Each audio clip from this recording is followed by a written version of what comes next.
So one thing that the Mets have not been able to do recently is something that we talk about a lot is asset management. And it looks like they're starting to do that right now as they sent Eduardo Escobar to the Angels for 2 minor league pitchers this week. But there are still a few pieces that the Mets also should move for that same reason of getting younger assets in return for expiring contracts. That is what this video is about. So here are 3 players that the Mets need to trade at the deadline.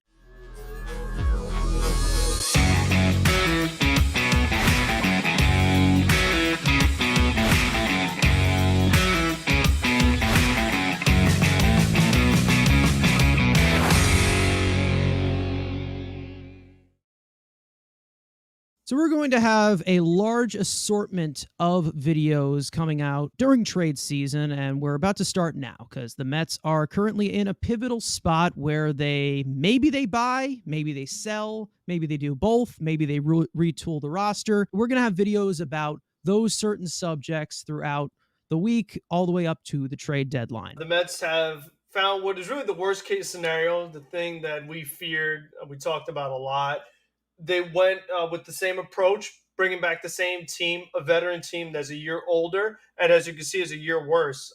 Guys that had terrific seasons last year, guys like McNeil, Marte, they've struggled. And you see just a lot of things going wrong all at once. They've had injuries. Guys like Quintana not participating at all. Obviously, Edwin Diaz missing so far the entire season. And then the struggles of young pieces like Tyler McGill and David Pearson, guys that helped them out last year, also haven't been able to get it done. So when you find yourself closer to the bottom, much closer to the bottom than you are to the top, it is time to reassess the situation and what you're going to be. We thought the Mets need to make some improvements. They have high expectations, high payroll. But when you get this far down, it looks better to just make the most of what you have. And there are a few players that they have that are expiring deals that they need to get something out of. This is something we've seen far too many times the Mets have not done.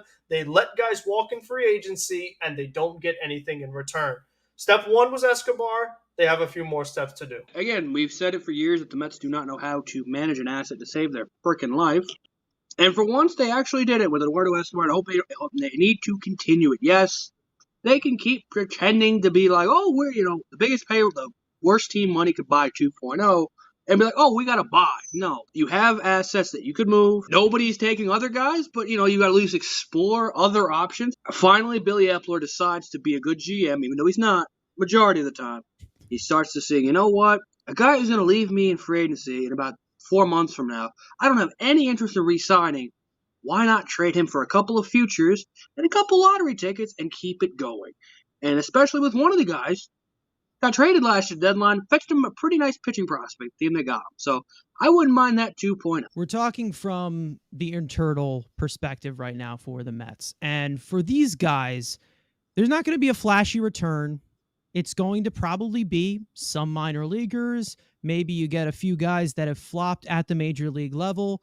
But it's definitely things that you have to do in order to somewhat manage the asset. Now, it wasn't the best case scenario for Escobar because they still are paying all of his contract, but it definitely is a start to get something back for expiring free agents who do not have a long-term future here. Let's start with the first one, and that being David Robertson, which is a pitcher that has been dealt recently. I mean, he was a guy I wanted the Mets to acquire last deadline. I was clamoring for him, but then the division rival took him, didn't give up much to get him, and then the Mets ended up needing to sign him the next year anyway. David Robertson, obviously been one of the bright spots for the Mets pitching. There hasn't been many of them. A piece that they can 100% sell. Now, I understand that currently they are still somewhat in win-now mode right now, but at the trajectory that they're going, I don't think that they're going to need a high-profile closer for the rest of the year, especially when you also have another one tied down for the next 5 years.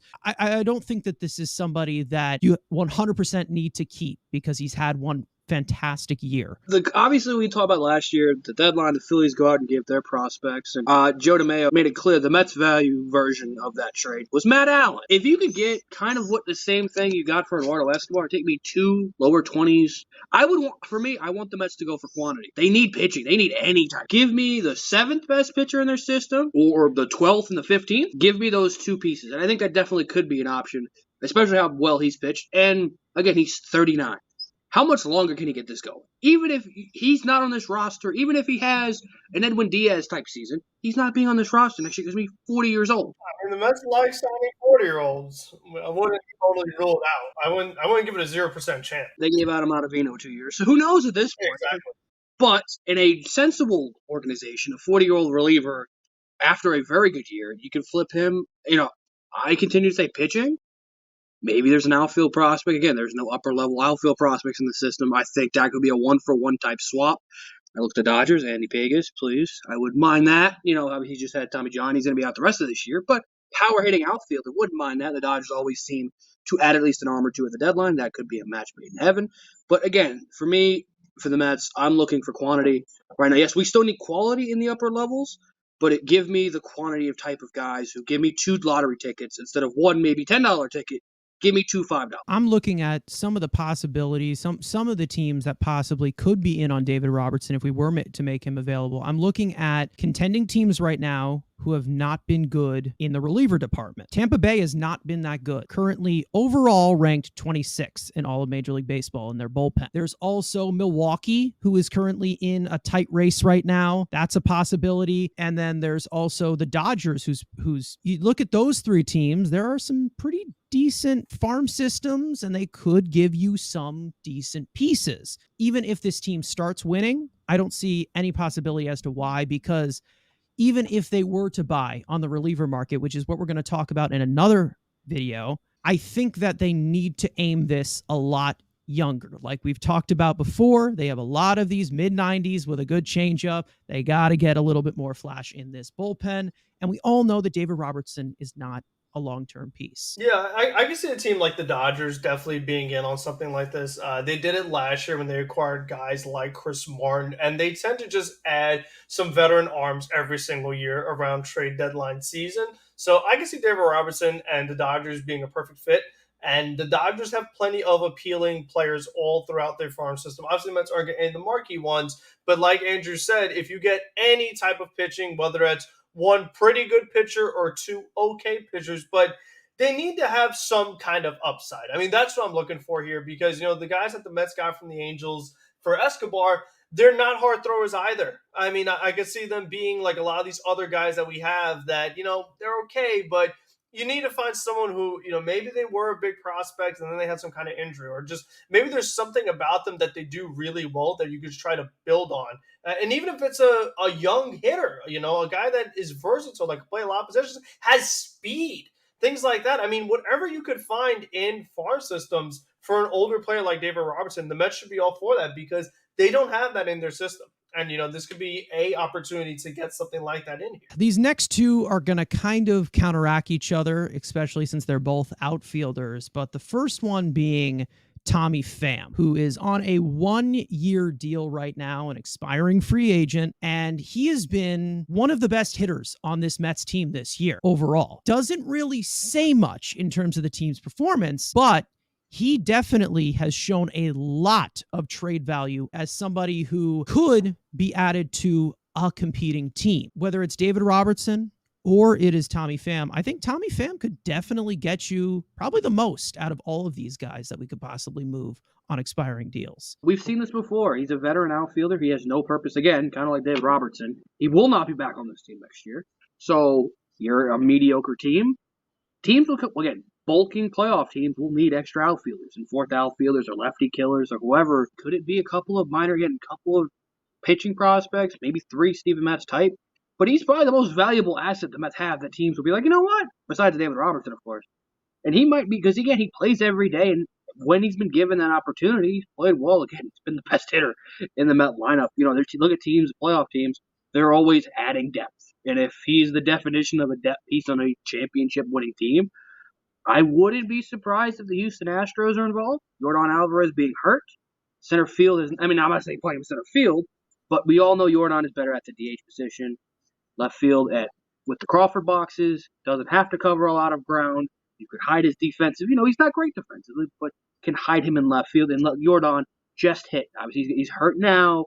Let him, once he gets back to being healthy, maybe Tommy Pham is an option for the Astros. Just get an extra outfielder, go against lefties, and you can play every day if need be, hitting ninth in that Astros lineup. Again, that's what could Tommy Pham be, or just a bench piece. But contending teams like that, those are what these guys need. And the Astros are a team that I could look. Hell, even the Dodgers. I know that we keep bringing the Dodgers up. I know Jason Hayward, James Outman's been great, but again, they're kind of thin on their depth. Yes, they have a bunch of utility type pieces. Michael Busch has been, it could potentially go out there for them, but they always seem to add vets, even though they have Jason Hayward already. I wouldn't be surprised if the Dodgers, and of course, definitely the Astros, would be Jordan on it. I have my eye on some of the teams in the Central that don't have the strongest outfields. Teams like the Guardians, teams like the Twins. You can always use more bats, like Andrew said. Anyone could use more outfielders. And if Tommy Pham is actually having a good season, if he can keep this up, how could another team not want to have an extra bat? You can always use extra hitters. He's been hitting the ball hard. That's something that teams are obviously looking for. He's been hitting the ball in the air. That's another thing that, a lot of these teams that actually think ahead are looking for. So I would be looking at teams like that. They're, competitive in the Central. They don't have, too many like household names, all-stars all over the outfield. Teams like that would be a good fit for him. And then again, whatever you could get. If this is another pitching prospect, perfect. Maybe a lefty relieving prospect that has like a good slider, so just something, they just got to really start working on building it up and just have extra arms that are, triple A caliber, because we talk about it so many times where if the Mets do have an injury, they call up, Munchkin Man, Munkin Yunkin, Zach, whatever, they just call up these guys that have no business being on a major league mound. So if they can just get guys that when stuff like this does happen, they're not totally out of it and can just be competitive. Even if they can just get someone like that who's a young, controllable piece for a long time, that would be a really nice addition to the elite Munchkin Man. Okay.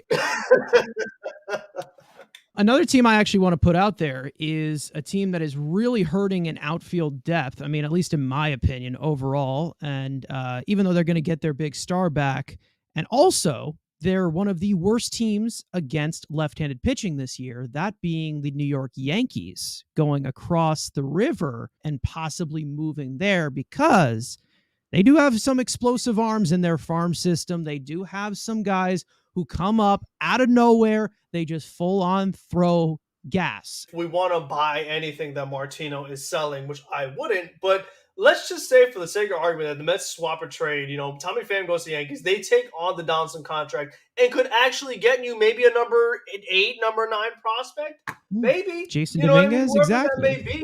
Not Dominguez, but if they actually did something like that where they took on a bad contract, let's say, and they give some of the Yankees to actually use, that could actually get you a decent prospect, a guy that can actually be a contributor for you. Like, again, long-term, because the team is so veteran heavy. You need some young guys that are under controllable deals that could be effective for you for years to come. That's what this team desperately needs, that depth. We've talked about it every single week for months and months and for years at this point. Again, that's just talking about the Yankees, and that's just a Andy Martino dream of the Mets and Yankees trading. So maybe that doesn't happen, but it's definitely a fit for the Yankees, who have Billy McKinney. Billy McKinney, decent fourth outfielder, not on a championship team, but a starting outfielder, no way. And we all know. And then there's the third and final one, which kind of counteracts with Tommy Pham. But if you're selling at one point, you're selling at one point, that being Mark Canha. Now, Mark Canha does have a third-year club option on his contract, which is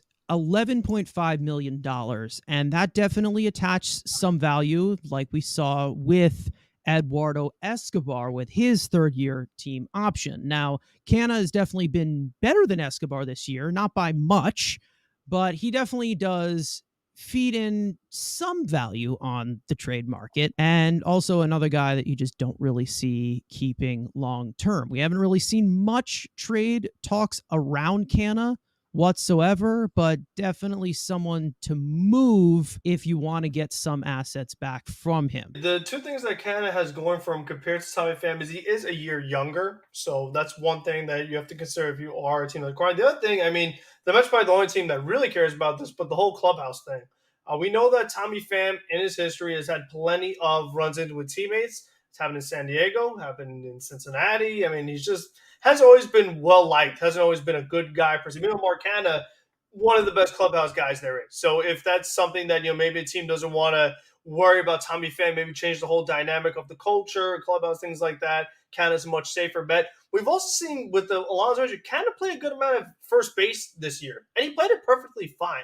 It wasn't a problem. So he does, and he even in an emergency, we all love our emergencies, could play third base. So that's another thing he has going from that versatility aspect.